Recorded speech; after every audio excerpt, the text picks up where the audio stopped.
এখন এই যে ডাবল স্ট্যান্ডার্ডের কথা আসলো, এটা অন্য জায়গায়ও আছে। আমরা যেহেতু আপনি মিডিয়ার মানুষ বা সাংবাদিকতা করেন, সেই জায়গা থেকে আপনার সাথে এই বিষয়টা নিয়ে আলোচনা। তো আপনি বলছিলেন যে একটা বিখ্যাত উক্তিটা আমরা ফেসবুকে বিভিন্ন সময় ফটোকার্ডও দেখেছি আসলে, যে কুত্তার বাচ্চার মাথায় গুলি করলে এতক্ষণে আমাদের সবিজ উত্তাল হয়ে উঠতো, সমস্যা হলো মাথাটা মানুষের। আচ্ছা, এই যে একটা উক্তি, এটার পিছনে আপনার ফিলোসফি কি আসলে? আচ্ছা, এটার পিছনে ফিলোসফি হচ্ছে যে এই ঘটনা, এই একটা কার্ড মনে হয় শেয়ার করেছে আমার স্ট্যাটাস দিয়ে, কার্ড বানিয়ে অনেকে শেয়ার করছিল, ভাইরাল হয়েছিল। তো এটা হয় যে কয়েকদিন আগে 8টা কুকুরকে মেরে ফেলা হয়। খুবই খারাপ কাজ, অবভিয়াসলি এটা খারাপ কাজ। একজন মহিলা এরকম মেরে ফেলে 8টা কুকুরের ছানাকে, সেটা নিয়ে আমাদের শোবিজ তোলপাড়। হ্যাঁ, কিন্তু পরক্ষণে আমরা যখন দেখলাম আমাদের শহীদ বীর ওসমান হাদি। আপনার শিক্ষা প্রতিষ্ঠানের ম্যানেজমেন্ট করে ফেলুন সম্পূর্ণ ডিজিটালাইজড। ব্যবহার করুন তালিমি ক্লাউড স্কুল বা মাদ্রাসা ম্যানেজমেন্ট সফটওয়্যার। সফটওয়্যারটি সম্পূর্ণ ফ্রি ট্রায়াল নিতে এখনই কিউআর কোড স্ক্যান করুন বা কমেন্টে দেওয়া লিঙ্কের ফর্মটি ফিল আপ করুন। তাকে যখন একটা কাপুরুষ, পেছন থেকে আসা কাপুরুষ, ইতিহাসে যারাই পেছন থেকে আসছে এরা কাপুরুষ, এবং সুদর্শন কাপুরুষ এসে তাকে হত্যা করলো। এবং সবিজ মানে কথা বলতেও মানে কি মানে হ্যাঁ মরছে কতই তো মারা যাচ্ছে, কতই তো মারা যাচ্ছে, মানে তার পাত্তাই দিল না। 8টা কুকুরের বাচ্চাকে তারা যেভাবে পাত্তা দিছে, ওসমান হাদিকে ওইভাবে সে পাত্তাটা দেয় নাই। মানে এখানে তাহলে তারা কি, তারা কিন্তু হিউম্যানিস্ট হইল না। হিউম্যানিস্টের কাজ কি, মানবতাবাদের কাজ কি? মানুষের জন্য কাঁদা, মানে সবার জন্যই, সবার জন্য, যে মানুষই হোক না। হ্যাঁ, হিউম্যানিস্ট এবং ম্যামালিস্ট এই টার্মগুলো তো আমাদের স্বাভাবিকগুলা পড়ে না। এগুলা ম্যামালিস্ট কি, হিউম্যানিস্ট কি, এগুলো তো পড়ে না তারা। ম্যামালিস্ট হলো ম্যামেলদের জন্য কাঁদে, কুকুরের জন্য কাঁদে, এটার জন্য কাঁদে। এদিক দিয়ে কি করে, কেএফসিতে যায় সে মুরগি খায়। রাইট, তসলিমা নাসরিনের মতো। হ্যাঁ, কেএফসি যেতে সে মুরগি খায়। তসলিমা নাসরিনের কথা কি বলবো? সে সারাদিন ইসলাম ধর্মকে গালি পারে আর বলে আমি নাস্তিক, পরে যায় শিবের মাথায় পানি ঢালে। শিবের মাথায় পানি ঢালাকে আমি অপরাধ বলছি না, কিন্তু তুমি বলছো তুমি নাস্তিক, তুমি ইসলামকে বকা দিচ্ছ, কিন্তু কম্প্রোমাইজ করতেছো হিন্দুর সঙ্গে। তুমি বলো তুমি হিন্দু, আমরা মেনে নেই, তোমাকে সম্মান করব, সমস্যা নাই তো। হিন্দুরা তো আমার শত্রু না, হিন্দুরা হিন্দু ধর্ম পালন করবে, ঠিক আছে। আচ্ছা, যেটা আসছিলাম, তো তারা তখন এটা এই জন্য আমি বললাম যে যখন কুকুরের মাথায় কুকুরকে হত্যা হয় তখন তারা এরকম চিল্লায়, কিন্তু মানুষের গুলি খাইলো, এটা হইলো না। এখন কথা হলো যে কেন বাংলাদেশে হঠাৎ করে কুকুরের প্রীতি বা বিড়ালের প্রীতি? আচ্ছা, কুকুর বিড়ালের প্রীতি খারাপ কিছু না। আমাদের আবু হুরায়রা মানে হচ্ছে বিড়ালের বাবা, তাই না? একজন সাহাবী নাম দিয়েছেন আসলে। এখন আমি যদি বলি যে বিড়াল তুমি ভালোবাসো না ভাই, এটা হচ্ছে সাহাবীর সাথে আমার বিদ্রোহ করা, সেই ক্ষমতা আমার নাই। আমি তো জাহান্নামে চলে যাব, সেই ক্ষমতা আমার নাই। বিড়ালকে অবশ্যই আমি ভালোবাসবো, কুকুরকে পানি খাওয়াবো। কুকুর আল্লাহর সৃষ্টি, এই কুকুরের সেবার জন্য আমি বেঁচে যেতে পারি। হ্যাঁ, এরকম ঘটনা তো আছে আসলে। কুকুরের সেবার জন্য আমি বেঁচে যেতে পারি, কুকুর আমাকে ভালোবাসতে হবে। এবং বিলিভ ইট অর নট, আমার বাবাও আমাকে অনেক শিক্ষা দিচ্ছেন। এর মধ্যে কিছু কিছু শিক্ষা আমার বাবা এটাও মানে এরকম বলছে যে চোর সে যদি তোমার সিনিয়র হয় তার গায়ে তুমি হাত তুলবা না।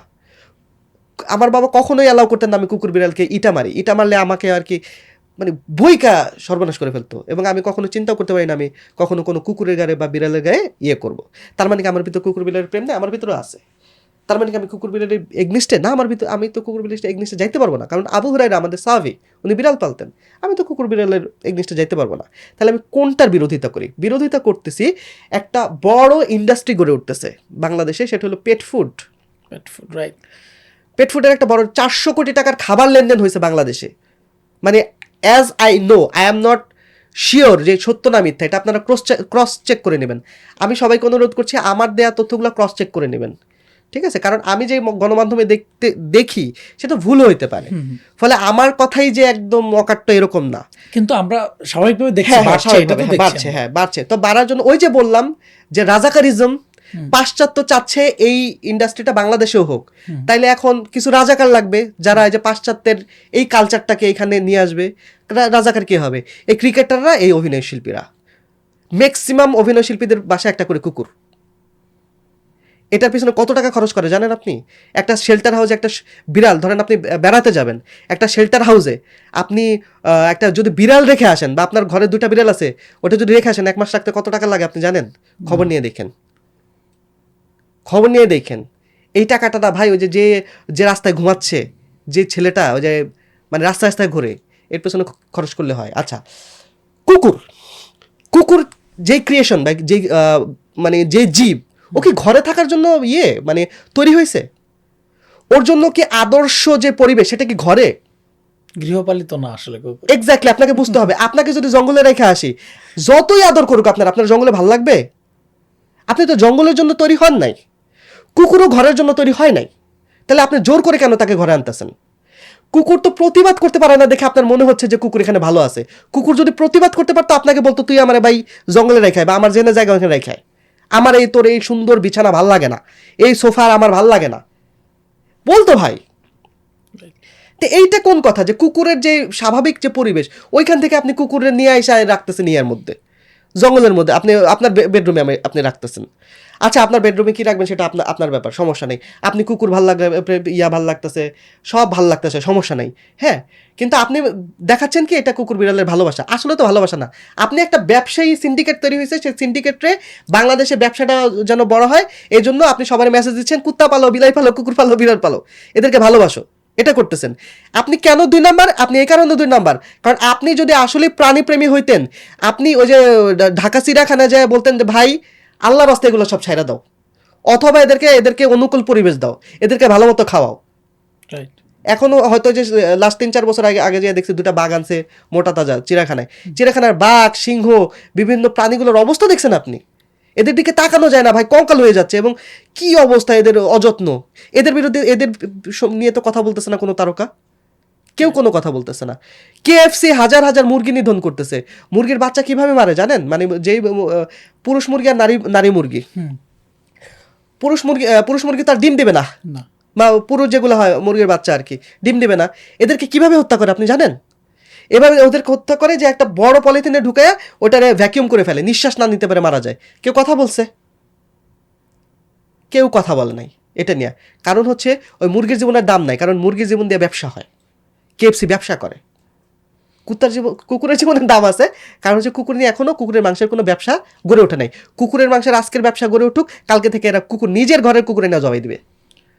আবার একটা বিপরীত চিত্র তো আমরা দেখি, কিরকম? কুরবানি ঈদ আসলে দেখা যায় যে গরু কেন কোরবানি করা হচ্ছে এটা নিয়ে অনেকের কান্নাকাটি। হ্যাঁ, তারপরে হচ্ছে মানে রক্ত, তারপর ছুরি, এগুলো নিয়ে তো বহুত সেন্সিটিভ এটা হয়। আচ্ছা ঠিক আছে, এটা হচ্ছে গরু কেন কোরবানি দাও তোমরা, হ্যাঁ। আপনাকে মনে রাখতে হবে যে এই টাকাটা দিয়ে দিলে হয় গরিব অসহায়কে। হ্যাঁ, গরিব অসহায়কে দিয়ে দিলে হয়। আচ্ছা, বাংলাদেশে কতগুলো মদের বার আছে? বাংলাদেশে কতগুলো ক্যাসিনো আছে? তো মদ তো স্বীকৃত যে এটা শরীরের জন্য খারাপ, লিভারের জন্য খারাপ। এটা মানে পৃথিবীর সবচেয়ে বড় ডাক্তারও বলবে না মদ ভালো জিনিস, বলবে? না। মদের বার করে কি লাভ আছে? ওখানে তুমি হাসপাতাল বানাও, সেটা তো বলতেছো না। আজ পর্যন্ত কেউ বলছে মদের বার সব মানে ধ্বংস করে ফেলো, এখানে হাসপাতাল বানাও? বলছে? বলে নাই। কি বলে? মসজিদ বানানো লাগবে না, হাসপাতাল বানাও। ভাই মসজিদ তো ভালো, মসজিদের একটা সোশ্যাল ইম্প্যাক্ট আছে। কি সবচেয়ে খারাপ লোকটা ওইখানে গেলে যতক্ষণ থাকে অন্তত 10টা মিনিট সে ভালো থাকে, তার অন্তরে মনে হয় যে ধুর কাজটা আমি খারাপ করছি, সে বাইরে যায় আবার খারাপ হয়ে যাচ্ছে। কিন্তু মসজিদে গেলে তার মসজিদ, মন্দির বা প্যাগোডা যেখানে যাক, সেখানে গেলে তার মনটা ভালো লাগে যে আহারে আমার এই কাজটা করা ঠিক হয় না, একটা উপলব্ধি হইতে পারে। মদের বারে গেলে তো ওইটা হয় না, আরো উল্টাপাল্টা কাজ হয়। ঠিক আছে, তো সেই মসজিদ মন্দির না করে তুমি হাসপাতাল করতে বলো, তা মদের বার না করে হাসপাতাল করতে বলো না কেন? আচ্ছা, তুমি গরু কোরবানির টাকা তুমি কারে দিতে বলতেছো? যে গরিবরে দিতে বলতেছো। গরু কোরবানির টাকা তো গরিবের কাছেই যায়। আমি মাংস জবাই দিচ্ছি, গরু জবাই দিচ্ছি, দিয়া তুমি দেখো না যে বাংলাদেশে কি পরিমাণ, মানে একটা গরু কোরবানি হলে ওখানে কত গরিব মানুষ যাচ্ছে, ওখানে সিরিয়াল ধরে সবাইকে 2 পিস করে, 1 পিস করে বা 3 পিস করে মাংস দিচ্ছে না?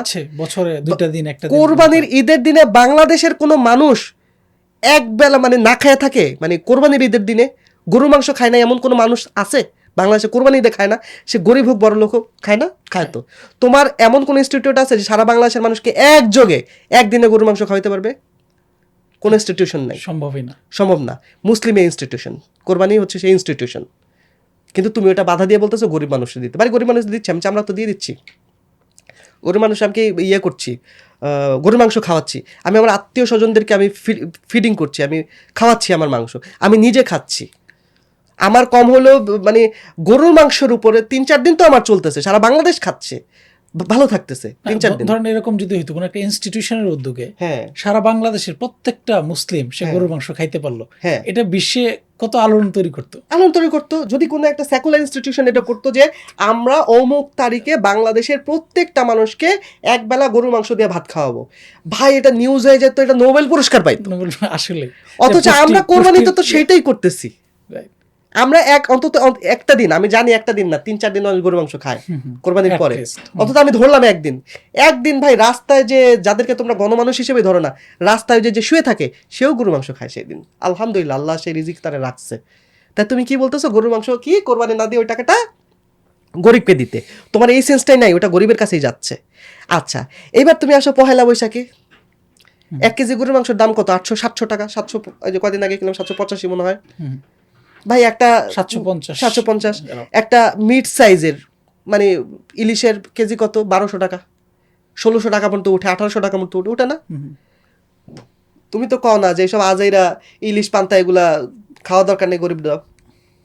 তুমি তো এটা বলো না ভাইয়া, তুমি এটা বলো। আয়োজন করা হয় বিশাল আকারে। তুমি এটা বলো না। তুমি তোমার এই যে ক্রিকেটের পিছনে তুমি এত টাকা খরচ করো, ক্রিকেট দিয়ে তুমি আমাদেরকে অনেক কিছু বোঝাও, ক্রিকেটে এই হয় সেই হয়। তাহলে আমেরিকা, রাশিয়া, চীন, এরা যে ক্রিকেট ছাড়া, যে ইরান নাকি যারা, হ্যাঁ বড় বড় রাষ্ট্রগুলোর কথা বলতেছি, ক্রিকেট ছাড়া তাইলে এরা কেমনে ভাই এত বড় সুপার পাওয়ার? ইসরায়েল তো ক্রিকেট মানে কি খেলে আমরা জানি না, তাই এরা কেন সুপার পাওয়ার? তার মানে কি ভাই ক্রিকেট আসলে কিছুই না, এটাও ব্যবসা আসলে। ক্রিকেট কিছুই না, মানে এটা দিয়ে জাতির কোনো লাভই নেই। লাভ থাকতো যদি ভাই ক্রিকেটের মধ্যে লাভ থাকতো, সবার আগে আমেরিকা আর ইসরায়েল এটারে খেলতো, এটা শিওর। এটা আপনি মনে রাখবেন। লাভ যেখানে আসে ইহুদিরা সেখানে আসে, যেখানে 1 টাকা লাভ আছে সেখানে ইহুদিরা থাকবেই। ফলে এই স্পোর্টস দিয়ে যদি লাভ হইতো বা জাতীয়তার কোনো লাভ হইতো, জাতীয়তাবাদিতার কোনো লাভ হইতো, ইসরায়েলরা এটারে হাতছাড়া করতো না। ঠিক আছে, যেহেতু ইসরায়েলরা খেলে না, যেহেতু চীন এটা মানে আর কি অত পাত্তা দেয় না, আমেরিকা এটার পাত্তা দেয় না, তার মানে বুঝতে হবে তুমি আমার যতই বলো যে ক্রিকেট অনেক বড় কিছু, আলটিমেটলি এগুলো হচ্ছে তোমার বেহুদা কথা, আজাইরা। তো তুমি এই ইনস্টিটিউশনে খেলো, পোলাবান খেলবে টুকটাক, হ্যাঁ এই জায়গায় যাবে, সেখানে এত বড় বিপিএল আইপিএল করে লাভ নেই, গরিবরে দিয়ে দাও। তোমার গরিবরে নিয়ে যদি এতই চিন্তা হয়, বিপিএল এর টাকা তুমি গরিবরে দিয়ে দাও। তুমি আমার ইনস্টিটিউশন ভাঙতে চাচ্ছ কেন? তুমি যদি আমার ধর্মীয় ইনস্টিটিউশন ভাঙতে আসো, তো অবভিয়াসলি আমি তোমার সেকুলার ইনস্টিটিউশন ভাঙতে যাব।